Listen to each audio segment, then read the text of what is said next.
The Kings and Queens of Scotland. Part 1. The House of Alpin, 848 to 1034. Magnificent and rugged, Scotland has long been a country of fierce independence and brutal power struggles. From ancient warrior kings who fought off battering waves of Viking raids, to royal cousins who murdered each other over the throne. From medieval monarchs who alternately sold out and fought to preserve their nation from the English, to the savvy Stewarts who built the kingdom up and came to rule over all of Britannia. In this 5-part series, we'll meet the kings and queens of Scotland, from Kenneth MacAlpin to Queen Anne. The northern third of the island of Britannia consists of archipelagos, highlands, and lowlands. For much of its early history, the area was populated by a patchwork of tribes. They spoke variants of the Celtic language and practiced Celtic religion, which was deeply rooted in nature. They lived in hill forts, farmed, and herded animals. In 43 CE, the Romans invaded Britannia. They gradually made their way north, subduing tribes and setting up colonies along the way. But they struggled to defeat the tribes in the north, particularly the Caledonians, after whom the Romans named this region. The Celtic tribes began to cooperate together against their common enemy. The Romans dubbed the new confederation the Picts because before battle they painted their naked bodies with colorful images. By 122, the Romans gave up and built Hadrian's Wall and then Antonin's Wall to protect their southern colonies from the fierce northerners. The Picts frequently breached the wall to raid Roman colonies to the south. In 410, the Romans retreated entirely from Britannia to focus on the heart of their now collapsing empire. In their absence, 4 groups emerged to control Britannia: the Picts in the northeast, the Britons in the southwest, the Saxons, a Germanic tribe who colonized the southeast, and the Scotti, who came from Gaelic Ireland. Their kingdom of Dalriada extended into the west of the nation which would eventually come to bear their name. For centuries, these 4 groups fought over borders. Christian missionaries gradually converted the Celts. In 574, Saint Columba performed the first Christian coronation for King Aidan of Dalriada on the island of Iona.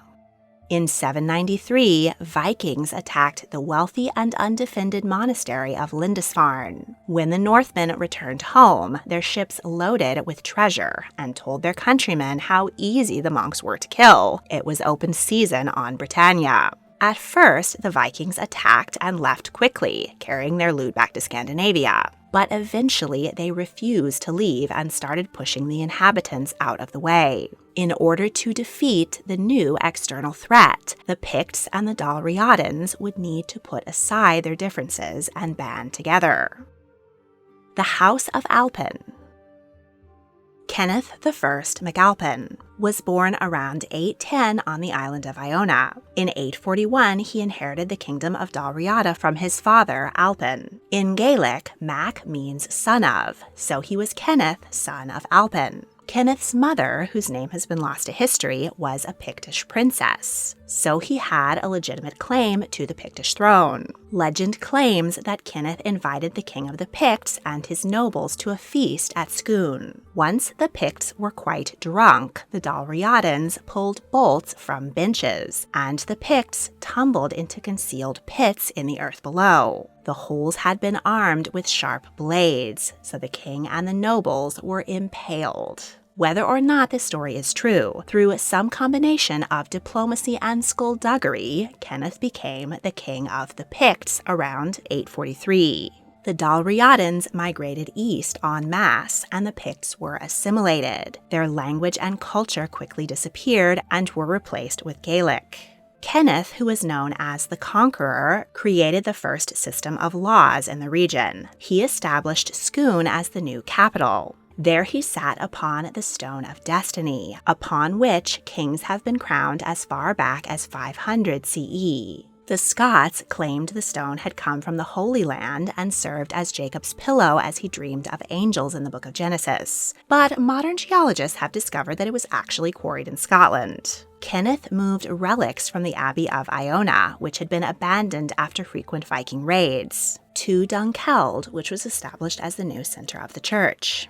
Now firmly ensconced, Kenneth turned his gaze outward. He invaded the Anglo-Saxons and Britons many times and fought off Vikings, but he faced continuous counterattacks. He also employed diplomacy. He married one of his daughters to Hrun, son of the Briton king of Strathclyde, and another daughter named Maelmhere to the Irish High King Eochaid Findlath.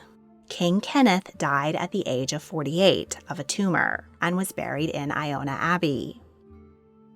All this fascinating Scottish history makes me long to return to the Highlands, and I want you to come with me. I'll be hosting a historic group tour of Scotland from May 15th to 21st, 2024. Over 7 days, we'll experience the highlights of Scottish history, from lowlands to highlands. We'll see the honours of Scotland at Edinburgh Castle, Bronze Age burial chambers at Balnurin of Clava, Eilean Castle, the Living History Highlands Folk Museum, Dunkeld Cathedral, the mystical Isle of Skye, and so much more. We'll try delicious Scotch delicacies and unwind over a whiskey tasting. And most amazingly, we'll be doing it all with a group of fellow history lovers and a local guide. Bring a buddy or fly solo. We'll all become friends along the way. Click on the link in the description to reserve your place on this historic trip today. The first 14 to sign up will get $200 off. Only 25% is due at booking, the rest 90 days before we depart. I can't wait to meet you in Scotland.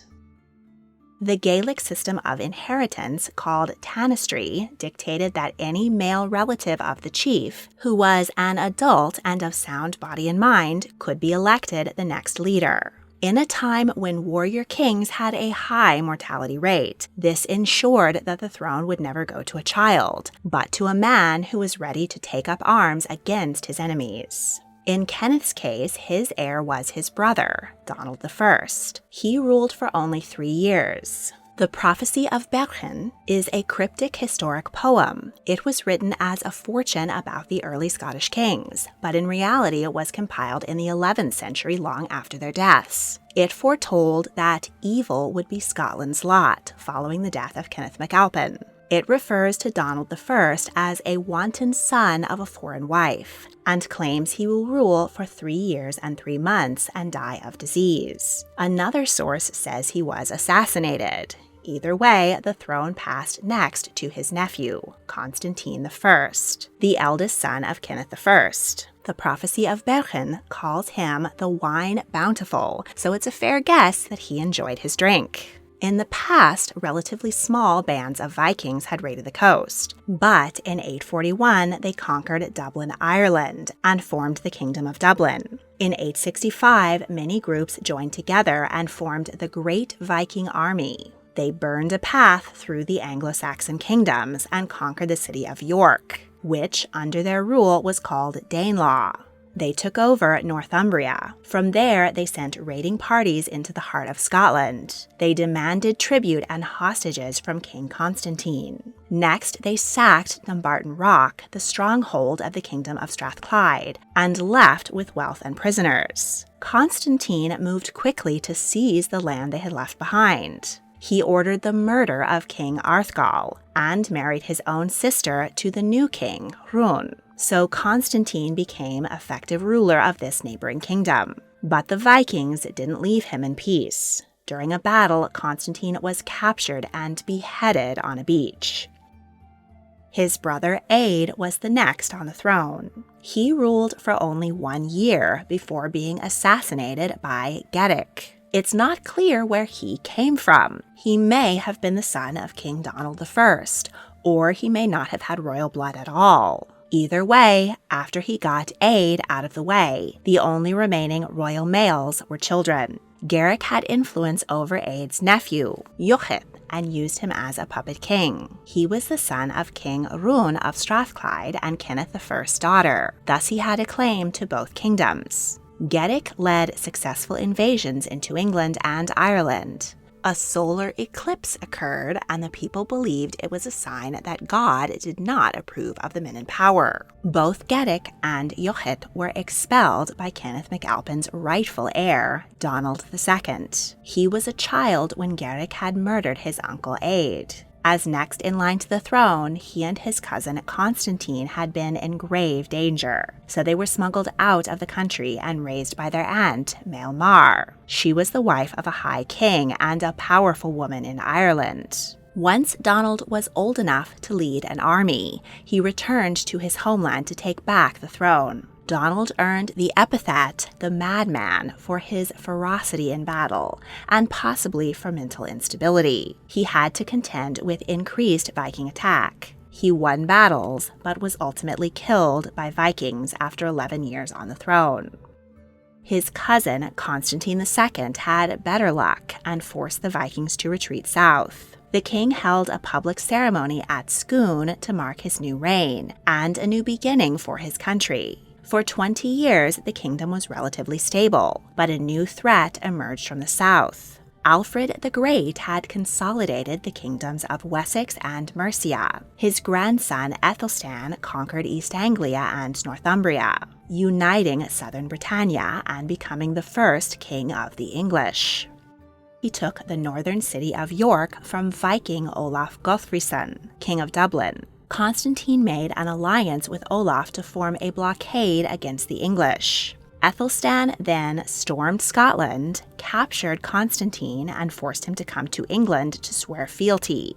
When Constantine returned home, he broke the vow he'd been forced to make, and allied again with Olaf and King Owain of Strathclyde.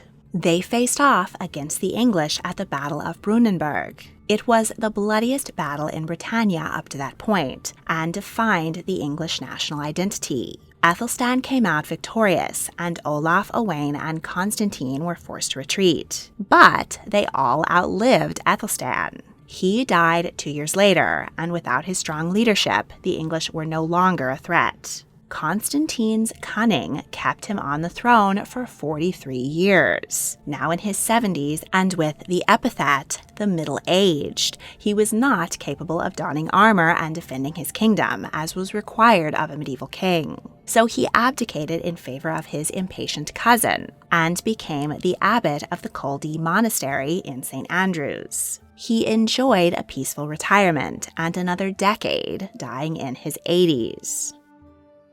A quick aside about how Scotland got its name. During the reign of Donald II, many scribes made the switch from Latin to the language of the people, Scots Gaelic. In Latin, Donald was titled Rex Pictorum, King of the Picts, but in Scots Gaelic he was Rí Alban, King of Alba.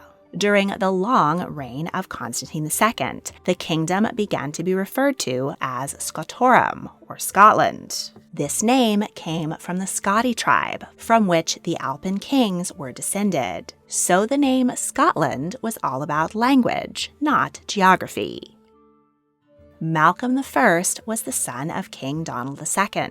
In his 40s, he was anxious for King Constantine II to clear off the throne. The old king may have wanted his own son to succeed him, but by hook or by crook, Malcolm got the job. He earned the nickname Dangerous Red Man for his ferocity in battle and possibly his hair. In England, Aethelstan's nephew, Edmund I, became a formidable king. He retook York, then conquered Strathclyde, blinding King Owain's sons in the attack. Scotland was now the last member of the Brunanburh alliance left standing. But Edmund realized that Scotland would be too hard to conquer and hold. So he made peace with Malcolm and granted him Strathclyde, on the condition that he would ally with the English and not the Vikings.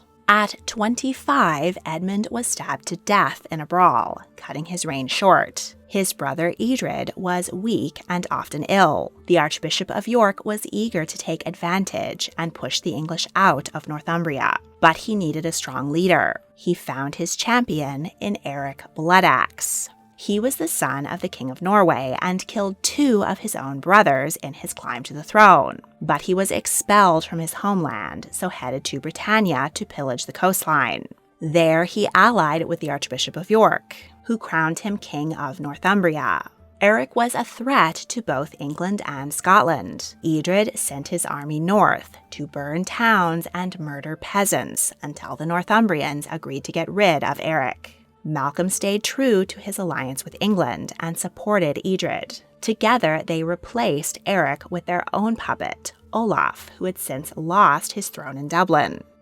Eric tried to retake the throne, but he was assassinated by his own people. Malcolm met the same fate at the age of 54. The throne passed next to Constantine II's son, Indulf, who was known as the Aggressor. As his name is not Scottish, it is theorized that his mother was a Viking. The wives of the early kings of Scotland were not seen as important enough for the chroniclers to record.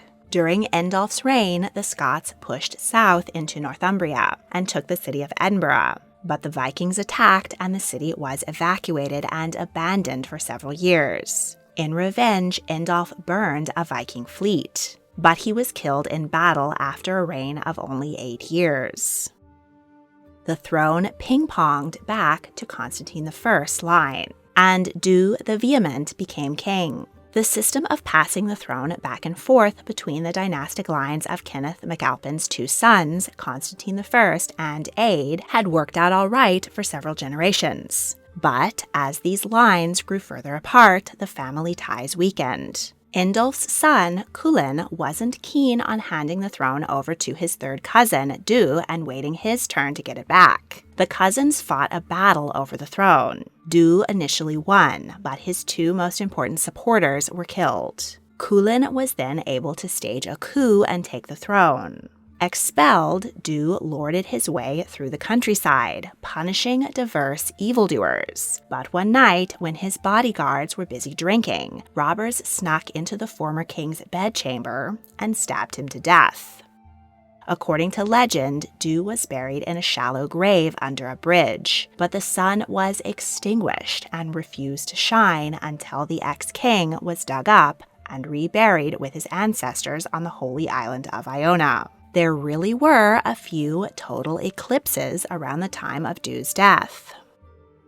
Cuilén the White only held the throne for 5 years. It was said that he violated maidens and was a lustful adulterer with the wives of nobles. His wanton behavior made him enemies both in Scotland and among the Britons of Strathclyde. The king seduced the daughter of a British prince. In retaliation, the father lured the king to a meeting. He then locked him and his men into a house and set it on fire, burning them alive. Cuilén's death was to the great joy of many and the grief of few. After the brief reigns of Dubh and Cuilén, their sons were still in swaddling clothes, so their brothers fought over the throne, throwing the succession into confusion. Most chronicles list Dubh's brother, Kenneth II, as the next king, but the Irish chronicle says Cuilén's brother, Amlaíb, wore the crown for a brief time. It is likely that Kenneth and Amlaíb were simultaneous rival kings, each with their own supporters and territories. Kenneth was able to get the win by getting chummy with the new powerful King of England, Edgar the Peaceful. Edgar's right-hand man, Saint Dunstan, Archbishop of Canterbury, devised an elaborate new coronation ceremony to cement his rule. It became the basis for the coronations celebrated to this day. Part of the rite included nobles paying homage to the new king. Dunstan took this a step further by inviting 8 under-kings, including Kenneth, to row King Edgar along the River Dee as a show of submission. For his loyalty, Kenneth was rewarded with Lothian, a territory on the border of England and Scotland. When Kenneth returned to Scotland with the deed to Lothian and the support of the powerful King Edgar, nobles who had previously supported Amlaíb quickly changed sides. Kenneth was ultimately able to eliminate his rival by the traditional method of murdering him. Thus he earned the epithet the Fratricide. Scotland enjoyed a period of stability during his 24-year reign. He wanted to end the succession disputes and was inspired by the system of primogeniture, or eldest son takes it all, growing popular in Europe. So he wrote into Scottish law that the nearest surviving in blood to the deceased king would succeed, meaning his own son. Of course, his nephew Kenneth and cousin Constantine were not pleased to be excluded. The pair conspired against Kenneth. The king was too wary to come anywhere near them, so they encouraged a woman called Fenella to set up a royal death trap. Fenella's son had been executed by the king as a rebel, so she was out for revenge. According to legend, while King Kenneth was out hunting, Fenella approached him, swore her loyalty, and promised to inform him of a conspiracy. She lured him into her home and showed him a religious statue,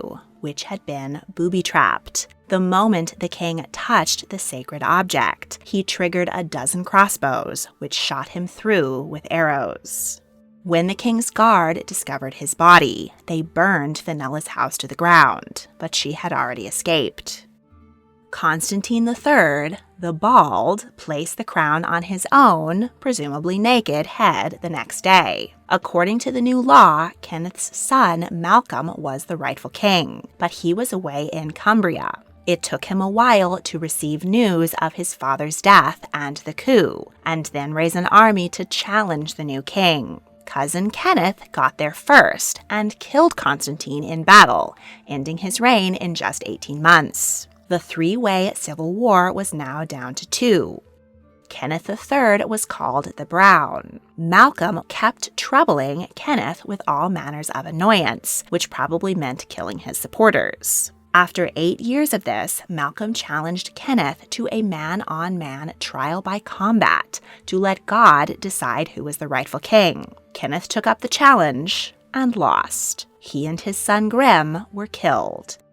And Malcolm II, the Destroyer, humbly requested that nobles give him the crown if the law allowed. Aware of the violent consequences if they did not, the nobles complied.